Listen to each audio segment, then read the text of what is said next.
Assalamualaikum warahmatullahi wabarakatuh. Perkenalkan, nama saya Farah Karan dengan NIM 0103 12824290994. Saya dari kelas akuntansi B Indralaya. Di sini saya akan menyelesaikan tugas video UTS dari mata kuliah pengantar ekonomi mikro. Saya akan awali dengan penyampaian materi hukum permintaan dan juga penawaran. Sebelum masuk ke hukum permintaan dan juga penawaran, saya di sini akan menjelaskan apa itu permintaan terlebih dahulu ya. Apa sih itu permintaan? Jadi permintaan adalah jumlah barang atau jasa yang diinginkan atau dibutuhkan oleh pelanggan atau konsumen. Artian permintaan dalam ekonomi itu seperti ini. Nah, kita langsung masuk ke hukum permintaannya.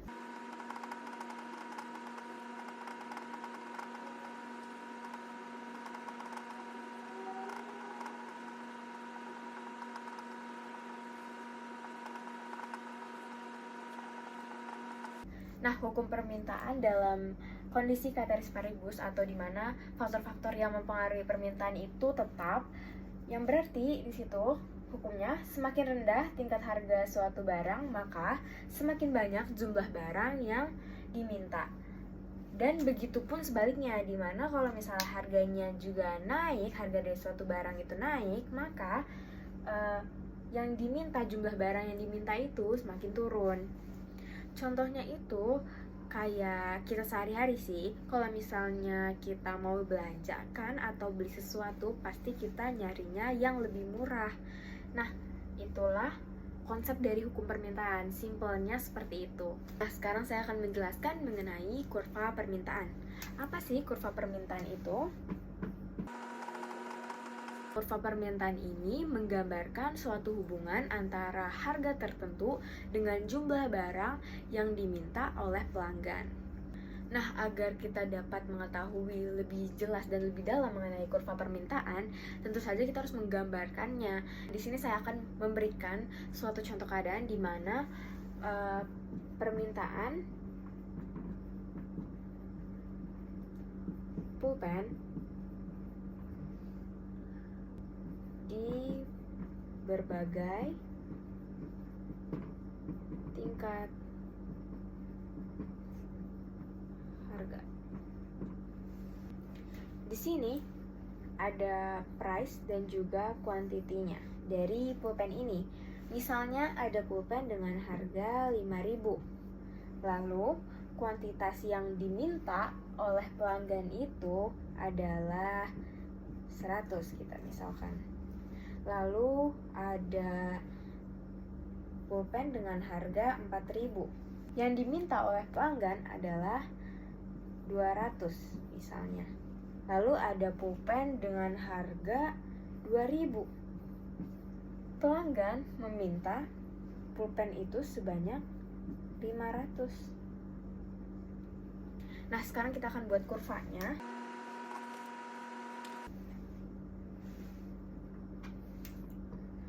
Kurva permintaan itu pastinya ada dua variabel ya, yaitu price dan quantity atau harga dan juga kuantitas. Nah, dari informasi ini kita akan masukkan ke dalam grafiknya atau kurvanya. Kita masukin dulu price-nya ya. Ada 5.000, 4.000 dan 2.000. Kuantitasnya yang 5.000 ini yang minta adalah 100 yang diminta oleh pelanggan. Nah, 4.000 ini yang minta adalah ada 200. Yang 2.000 kuantitasnya atau jumlah barang yang diminta oleh pelanggan adalah 500. Sekarang kita hubungkan.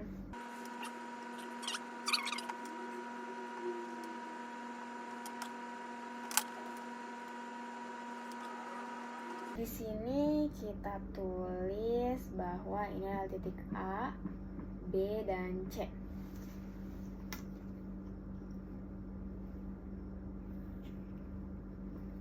Nah, dari sini sudah jelas ya bahwa memang semakin tinggi harga, maka jumlah barang yang diminta oleh pelanggan itu semakin sedikit.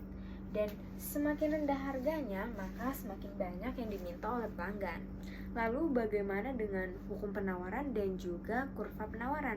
Nah, sekarang saya akan menjelaskan mengenai hukum penawaran. Sebelumnya, apa sih penawaran itu?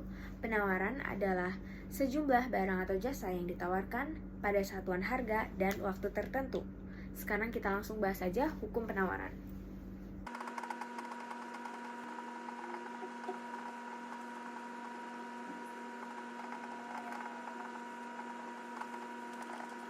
Hukum penawaran seperti ini, saya akan bacakan. Semakin rendah tingkat harga barang, semakin sedikit jumlah barang yang ditawarkan, begitupun sebaliknya. Jadi, ketika harga barangnya itu semakin rendah, maka jumlah barang yang ditawarkan itu juga semakin sedikit. Begitu pula jika semakin tinggi tingkat harga barangnya atau semakin mahal harga barangnya, maka semakin banyak jumlah barang yang ditawarkan. Sekarang kita akan membahas yang namanya kurva penawaran. Nah, ada bentuk kasarnya. Bentuknya itu seperti ini ya, kurva penawaran. Dia itu naik dari kiri bawah ke kanan atas. Agar lebih jelas, saya sudah menyiapkan contoh tabel penawaran pulpen. Di sini ada price dan juga quantity ya. Price-nya kita taruh dia 5.000, quantity-nya itu 800. Lalu 3.000, lalu quantity-nya itu 400. 1.000, quantity-nya kita taruh 100. Sekarang kita buat kurva penawarannya. Tadi ini price, ini quantity.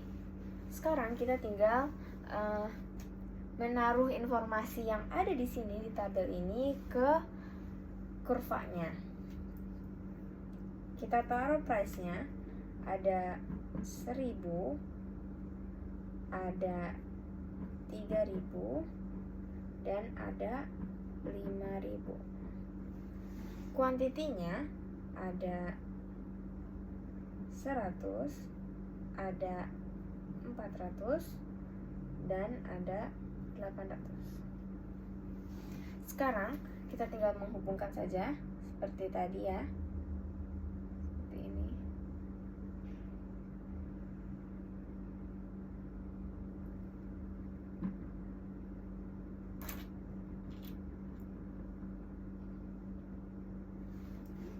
Nah, bentukannya itu dia akan naik ke atas seperti ini ya, atau positif, dimana memang yang berarti semakin harganya itu bertambah atau tingkatnya itu semakin tinggi harganya, maka jumlah barang yang ditawarkan itu akan semakin tinggi juga. Jika harganya menurun, maka kuantitas yang ditawarkan juga menurun. Nah, sekarang kita akan membahas mengenai pergeseran kurva. Pergeseran kurva itu dapat terjadi di permintaan dan juga penawaran. Sekarang kita akan membahas di permintaannya terlebih dahulu. Nah, kenapa sih kurva permintaan itu bisa bergeser? Hal itu bisa terjadi karena berubahnya jumlah produk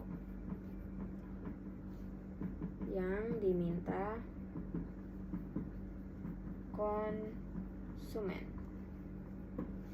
Atau kita juga bisa bilang kalau pergeseran kurva permintaan itu dipengaruhi oleh faktor-faktor lain selain harga barang itu sendiri.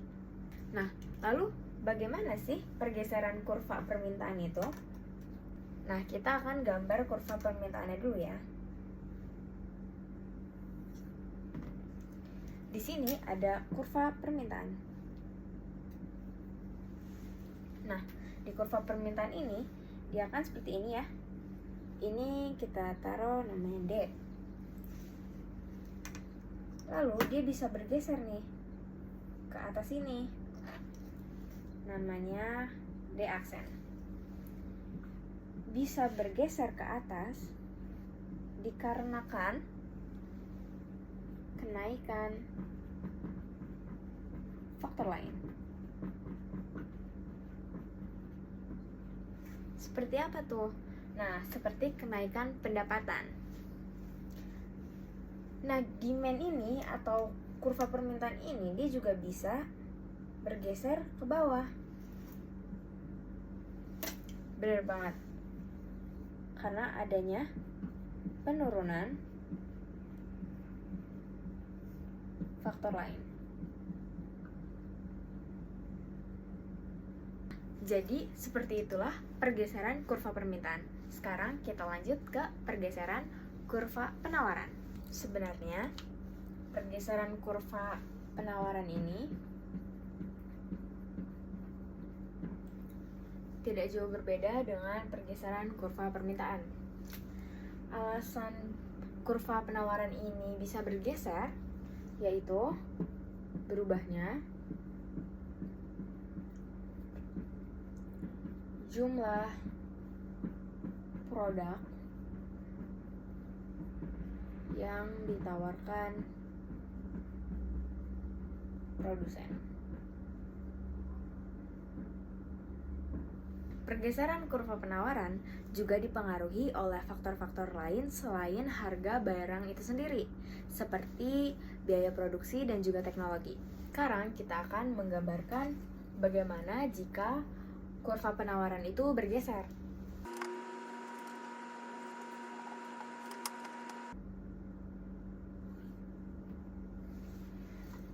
Di sini ada kurva penawaran. Lalu, jika kurvanya bergerak ke bawah, maka dia artinya terjadi peningkatan faktor lain. Nah, jikalau dia bergeser ke atas, maka itu terjadi penurunan faktor lain. Ini S double aksen. Nah, jadi pergeseran kurva penawaran itu seperti ini. Sangat mudah bukan? Dan sebenarnya juga 11-12 sama pergeseran kurva permintaan. Setelah ini saya akan membahas mengenai keseimbangan. Nah, apa sih keseimbangan itu? Jadi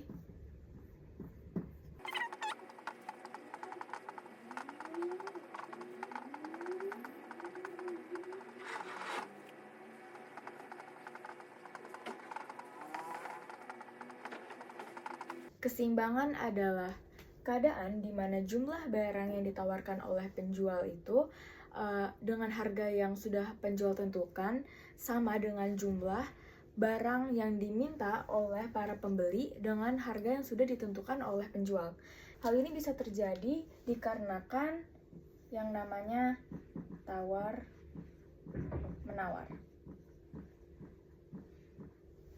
Dan di dalam kurva, keseimbangan itu bisa dilihat dari pertemuan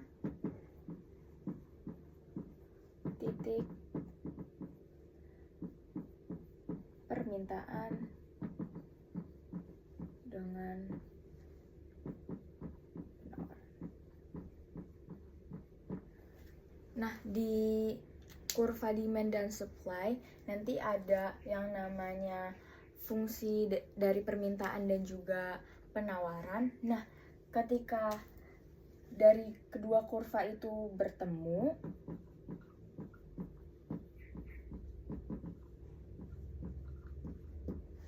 titik itulah kita bisa bilang bahwa itu keseimbangan.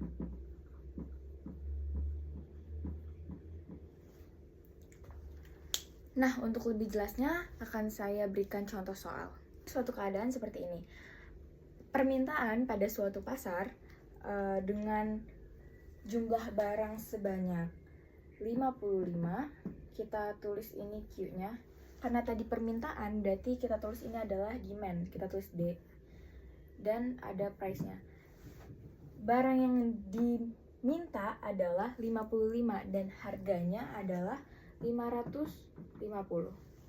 Lalu ketika harga itu 750, barang yang diminta adalah 35 unit. Dan ada supply, price, dan quantity juga. Ada yang namanya di suatu pasar itu penawaran. Ketika harganya 700, unit yang ditawarkan ada 50. Ketika harganya 800, unit yang ditawarkan adalah 60.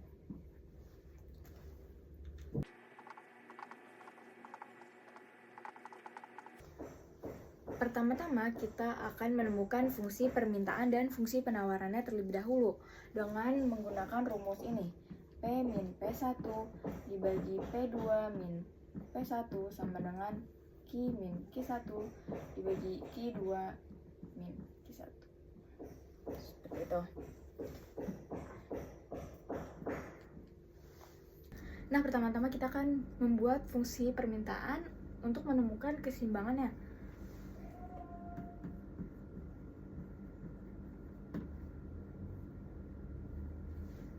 Menemukan fungsi permintaan menggunakan rumus yang ini.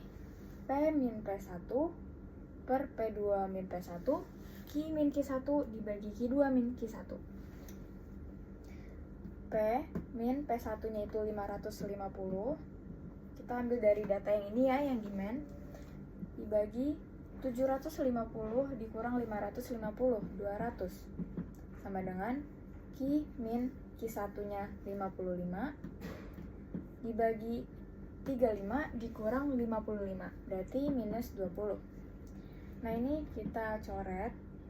Ini 10, ini sisa minus 1. Kita kali silang, minus 1 dikali yang ini, 10 dikali yang ini. Min P, berarti ini plus 550 sama dengan 10Q minus 550. Karena bentuk umum dari fungsi permintaan dan penawaran itu biasanya Q sama dengan, kita akan pisahkan si 10Q-nya ini dulu ya. Ini kita lanjut aja.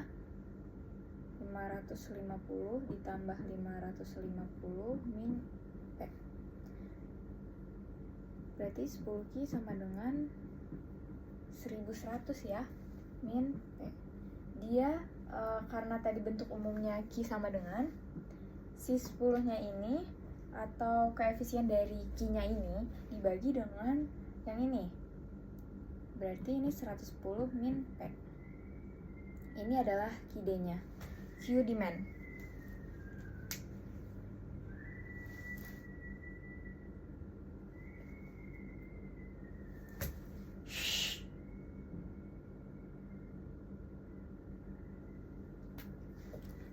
Nah, sekarang kita akan menemukan fungsi penawarannya. Kita taruh informasinya di sini ya. QD sama dengan 110 min. Maaf, lupa ini P-nya juga dibagi 10 ya. Jadi min P per 10. Lanjut ke fungsi penawarannya. Kita menggunakan rumus yang sama, ini juga. P dikurang 700, ini 800 dikurang 700, 100 sama dengan Q min 50 dibagi 60 dikurang 50, 10. Di P min 700 sama dengan 10 Q min 500. Sama seperti yang tadi caranya. Berarti ini P min 700 plus 500.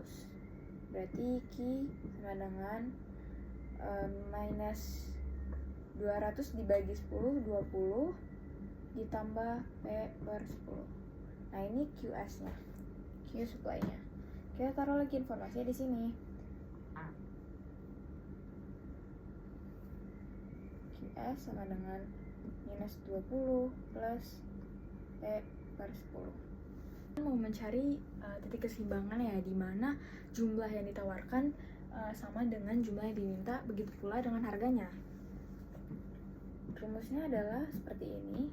Jadi yang fungsi tadi yang sudah kita temui ini kita masukkan ke sini ya.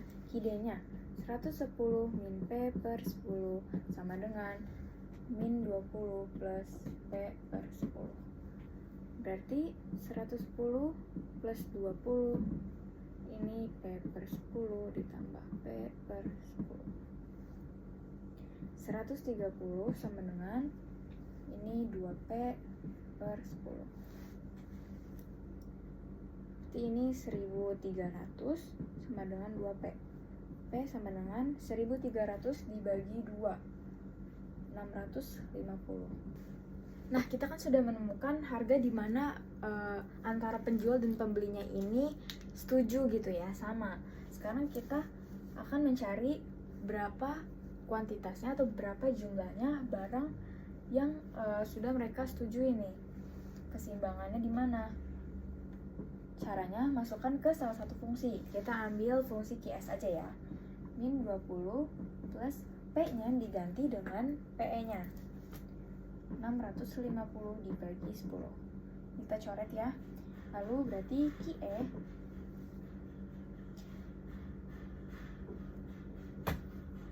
QE sama dengan 65 dikurang 20, berarti 45 unit. Kita sudah menemukan nih price saat seimbang dan juga Q-nya saat seimbang.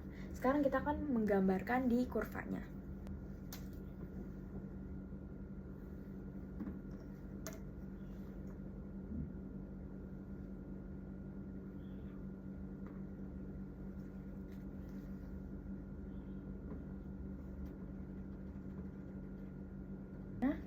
Dia kan maksimalnya itu 110.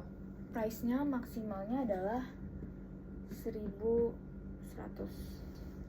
Lalu QS maksimalnya itu dia di Q-nya di minus.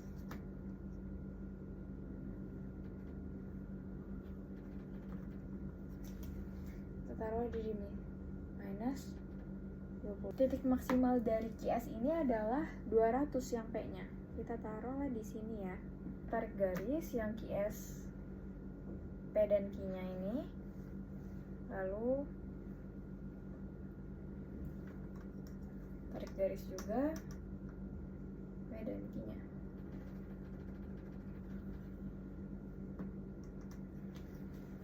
Nah, seperti yang sudah saya bilang tadi, kalau keseimbangan itu kalau di kurva titik pertemuan antara fungsi demand dan juga fungsi supply. Jadi dia posisinya itu ada di sini.